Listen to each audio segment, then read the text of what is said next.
Hi, I'm Dallas Dickinson, Director of Production on Star Wars The Old Republic, the new story-driven MMO from BioWare and LucasArts.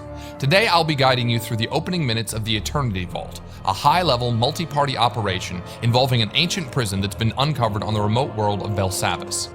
Inside this prison, a terrible evil has broken free that now threatens both the Republic and the Empire.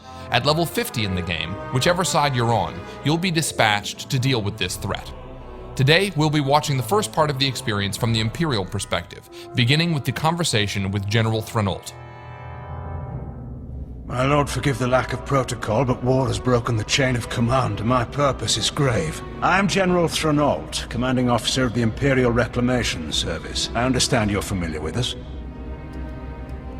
You run archaeological expeditions to uncover Sith and alien artifacts. And deal with the threats they represent. We uncovered a new section of Belsavis prison during a bombing run. It's been sealed for 20,000 years. The Rakata called it the Eternity Vault. It's where they kept the prisoners and technology they could never afford to release. This doesn't sound promising. We've been translating the Rakata inscriptions. Most are indecipherable, but a few refer to a prisoner called the Infernal One. Took an army to stop the Infernal One before. If we don't do anything, well, the war against the Republic may be nothing next to what'll come. The weapons in that vault could give us an advantage over the Republic. That will be up to you. General Threnault has briefed our group on the situation, and our heroes know what they have to do.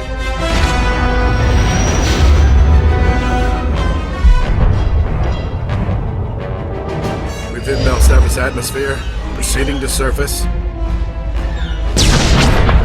All hands prepare for enemy fire. The Eternity Vault defenses are active. Coming into Belsavis' atmosphere, the Imperial ship has come under fire from the prison turrets and is going down. The players must get to the escape pods. Each player takes his or her own pod to land at different points on the planet's surface.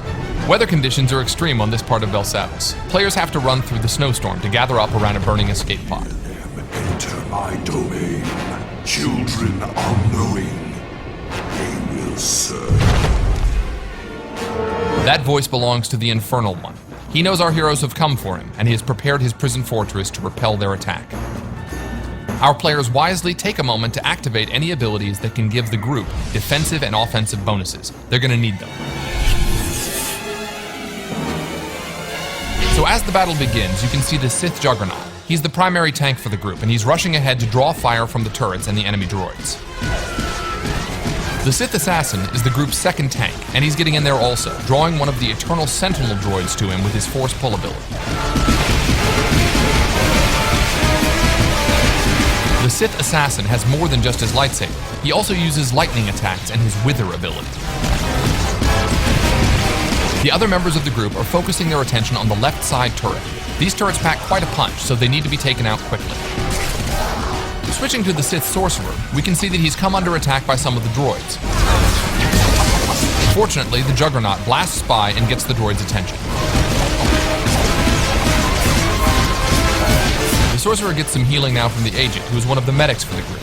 And now the Sorcerer can fire off some shock blasts and a lightning attack at the turret. The turret has focused its sights on the Mercenary. That white ray means a powerful area of effect attack is coming, so it's good the Mercenary is off to the side.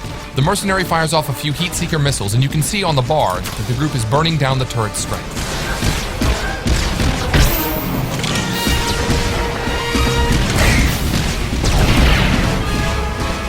The majority of the group is now focused on taking out the remaining droids, while off in the distance, the Sith Marauder works on weakening that second turret.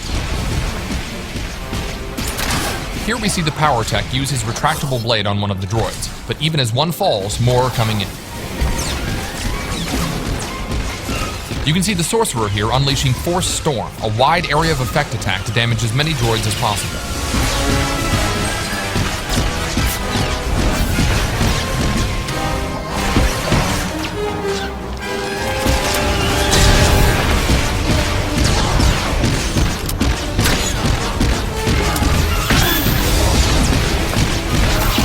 Alright, the last of the droids is down. Now they've just got to deal with that second turret.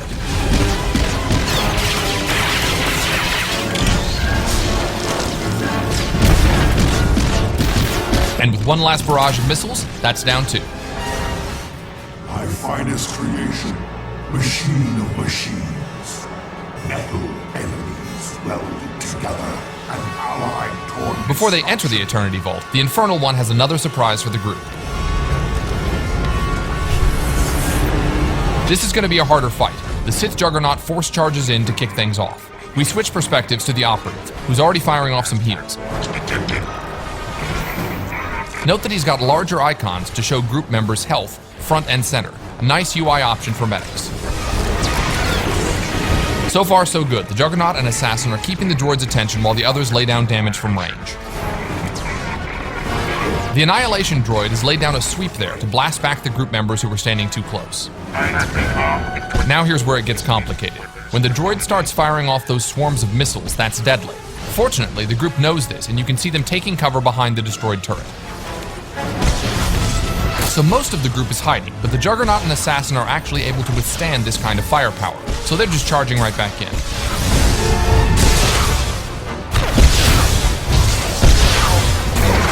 As soon as the missile barrage is over, the rest of the group emerges to continue the fight as well.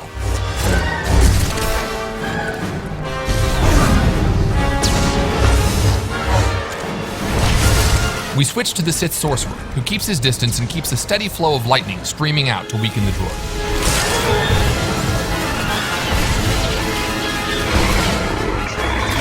The player slides into first-person view to get a better perspective on the battle.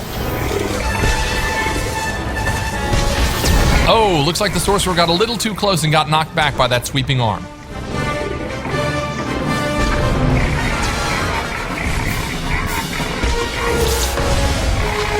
Now the droid is beginning another bombardment with his rockets. This time the group doesn't hide, however, and instead collapses in and keeps fighting. It's critical here that the healers use area of effect heals on the entire group. Even so, that's a lot of damage very quickly and the Marauder goes down. Luckily, the second Sorcerer, skilled in healing, has reanimation, which revives downed group members even in the midst of battle.